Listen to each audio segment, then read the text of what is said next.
acompaña, estamos con el periodista, escritor Carlos Alberto Montaner. Y yo le había preguntado a Carlos el deshielo, el llamado deshielo, por qué Obama está haciendo esto, e insistía un poco más y te preguntaba, ¿por qué ese interés? ¿Es el legado de Obama? ¿Está solamente pensando pensando en el legado? ¿Es un tema eminentemente económico? Hay quien dice que no tiene fines políticos. ¿Crees que Washington realmente le interesa promover un cambio de régimen dentro de la isla? Empezaría por el final, porque me parece que es la clave de todo. Cuando cambió la política de Estados Unidos hacia Cuba, dijo, esto lo voy a cambiar porque no ha dado resultados. De eso se implicaría que voy a hacer una política que va a dar resultados. Claro. Ahora, no es verdad. En Panamá dijo textualmente que Estados Unidos no le interesa cambiar el régimen cubano, que habían cancelado la política de cambio de régimen para Cuba. Eso se compadece, esa actitud se compadece con lo que acaba de pasar, que es el cambio, es decir, había una cláusula incluso de la ley Helms-Burton, donde se podía hacer negocios con el gobierno de los Estados Unidos, podía hacer negocios con empresas privadas, con personas privadas dentro del país. Eso se acaba de eliminar y Estados Unidos está dispuesto a hacer negocios con el gobierno cubano directamente. Yo creo que no hay ningún interés por parte de Estados Unidos en cambiar la naturaleza del régimen cubano. Ya hemos llegado a un plano de sí, es son of a bitch, pero es our son of a bitch. Yeah. Entonces no nos importa que es la naturaleza que tenga esa dictadura. Durante todo el siglo XX le censuramos a los Estados Unidos y legítimamente que tenían buenas relaciones con las dictaduras como la de Stroessner, la de Somoza, la de Trujillo, la de Batista, en fin, todas las dictaduras latinoamericanas. Ahora aplaudimos, o aplauden, yo no, aplauden a los Estados Unidos por tener buenas relaciones con la dictadura comunista cubana. Fue un error, a mi juicio, cambiar esa política de modificar, de hacer un esfuerzo por modificar la naturaleza del régimen cubano, que es una naturaleza abusiva. Pero es un error, es decir, no solo por ayudar a los cubanos, que eso finalmente Estados Unidos no tiene por qué ayudar a los cubanos, a los costarricenses o a los belgas. Estados Unidos debe ayudarse a sí mismo, sino porque a Estados Unidos le conviene que en Cuba exista a 90 millas un país próspero, democrático, con buenas relaciones con ellos, con un buen sistema comercial, con un buen tejido empresarial con el cual hacer transacciones. Es decir, a Estados Unidos le conviene que en Cuba haya una democracia como esas democracias liberales con las que tiene las mejores relaciones en el mundo. Mientras exista una dictadura colectivista anti-norteamericana, que es la que existe en Cuba, Estados Unidos no va a tener esas relaciones. Ahora mismo, mientras tú y yo hablamos, de nuevo vienen con la letanía de que Estados Unidos fue el país que creó el dengue hemorrágico en el año 81.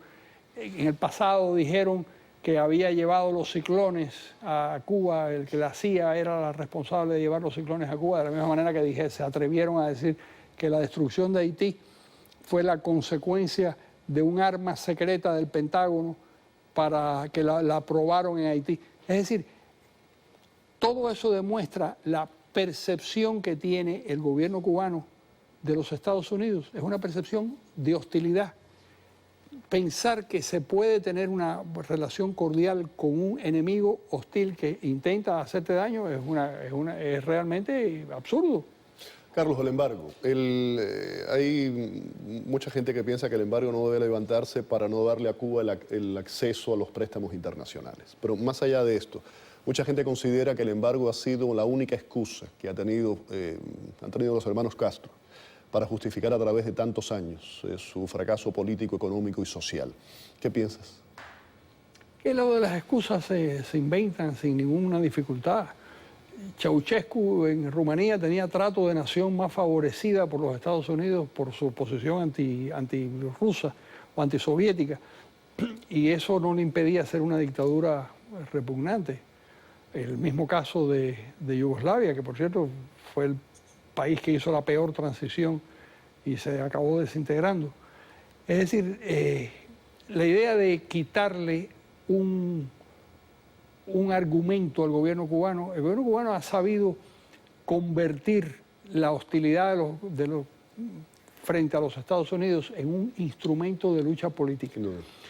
La razón por la que 150 países en Naciones Unidas, o con no sé cuántos, la mayor parte de los países de Naciones Unidas votaban todos los años en contra del embargo, no era porque hubiera una especie de clamor general frente a una posición de Estados Unidos, era sencillamente la labor inteligente, constante de la inteligencia cubana que estaba presente en el mundo entero y que generaba una cantidad una labor diplomática importantísima. Mientras Estados Unidos quiso y desarrolló una labor paralela en contra del gobierno cubano, eso no tuvo éxito. 17 veces fue Cuba condenada en Naciones Unidas como consecuencia de la violación de los derechos humanos. ¿Pero por qué? Porque existía una gestión diplomática.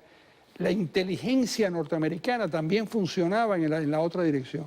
Cuando eso dejó de funcionar, cuando dejó de existir y le dejaron el terreno al gobierno cubano, a la dictadura cubana, eso se convirtió entonces en un campo muy fácil para operar a los cubanos, que lograron poner contra las cuerdas a los Estados Unidos, porque los Estados Unidos finalmente, esta administración, por ejemplo, esta administración quiere que la pongan contra las cuerdas.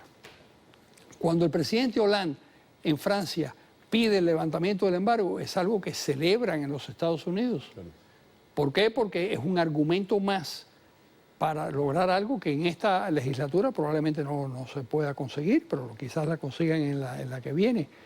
Pero en esta no se va a poder conseguir, que es el levantamiento del embargo. Así que,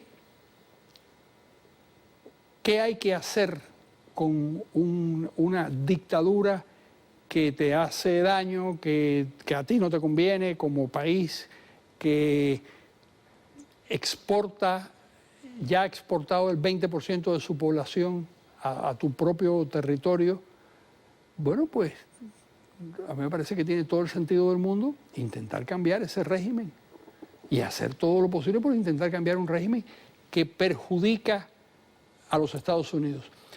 Que no lo perjudica de una manera tal que, porque es un país demasiado grande y demasiado poderoso, que yo creo que eso es parte del problema, pero que hace todo lo posible, que le vuelca, que le vacía las cárceles en los Estados Unidos, que lo manda locos y manda asesinos y qué sé yo, como pasó en el éxodo de Mariel. Uh-huh. Bueno, eso era un caso, en otras circunstancias y en otros países, eso sería un caso bélico. Te pregunto algo, hablando de la política de puertas abiertas, si puede generar dentro de Cuba ciertos cambios en la población. Por ejemplo, mencionabas el Mariel, los viajes de la comunidad de la década del 70. Eventualmente eso, por una serie de motivos, es el detonante que viene después el Mariel. Vimos durante la década de los años 90 lo que ocurrió con la crisis de los balseros. Mientras más informado esté el pueblo, mientras más contacto tenga con el exterior, mientras más viajen los cubanos. Recuerdo, lo sabes tú mejor que nadie, años atrás estuvo prohibido Reinaldo Arenas, estaba prohibido Lezama Lima, y hablo de ficción, no estamos hablando de filosofía o libros de política. Todo eso ha cambiado y el cubano tiene más acceso a esa información. Es muy positivo, Félix Guillermo. Yo creo que los intercambios personales son muy positivos. Que vayan profesores, que vengan profesores, que hablen, que vaya gente, todo eso es positivo porque eso de alguna manera transmite información a una sociedad cerrada como esa o cada vez menos. Eso me recuerda a lo del mito de las cavernas, ¿te acuerdas del famoso mito de las cavernas de Platón? Sí, exacto. Bueno, si son capaces de ver más allá si son capaces de entender lo que hay fuera de Cuba, pues eso es positivo. Tú lo mencionabas hace un rato, el problema es no darle acceso a recursos que van a utilizar para fortalecer a la dictadura. Cuando tuvieron una crisis económica muy grande, tuvieron que reducir el ejército a la mitad. Y tuvieron que reducir, lo único que no han reducido ahí son las fuerzas de la contrainteligencia, que sigue siendo el 0.5% de la población, 60.000 personas dedicadas a impedir que las cosas ocurran, impedir que haya un cambio en el país. Pero cuando tuvieron una situación económica incómoda, no les quedó más remedio que abrir la mano. Ahora que van a tener una situación económica mejor, como consecuencia de los vínculos, por ejemplo, con el turismo manejado por el aparato estatal cubano, eso va a fortalecer al gobierno. Está muy claro lo que quiere hacer, el modelo cubano está muy claro y además está explicado por ellos mismos. Ellos quieren conservar 2.500 empresas medianas y grandes, donde se realizan el 70% de las transacciones, mantenerlo en el ámbito del gobierno. Toda la ayuda que llegue, todas las transacciones económicas, todo lo que favorezca eso, va a perjudicar a la sociedad cubana, que esa sociedad cubana va a quedarse gravitando en el 30% de la economía, pero en el 30% de la economía casi informal, pequeña, de los paladares y de, qué sé yo, y vender unas croquetas, porque está prohibido que los cubanos tengan recursos y que ganen dinero y que capitalicen. Es decir, está prohibido que el capitalismo funcione en ese ámbito de los cuentapropistas. Tengo que ir a otra pausa, Carlos, y esto me recuerda el 17 de diciembre, del que hablábamos cuando Obama le habló a los estadounidenses, Raúl Castro, a los cubanos. Hay una frase de Raúl que siempre la repito cuando dijo: tenemos que hacer estos cambios para poder seguir financiando nuestro modelo socialista. Claro. Ahí está definido todo. Vamos a la pausa, volvemos.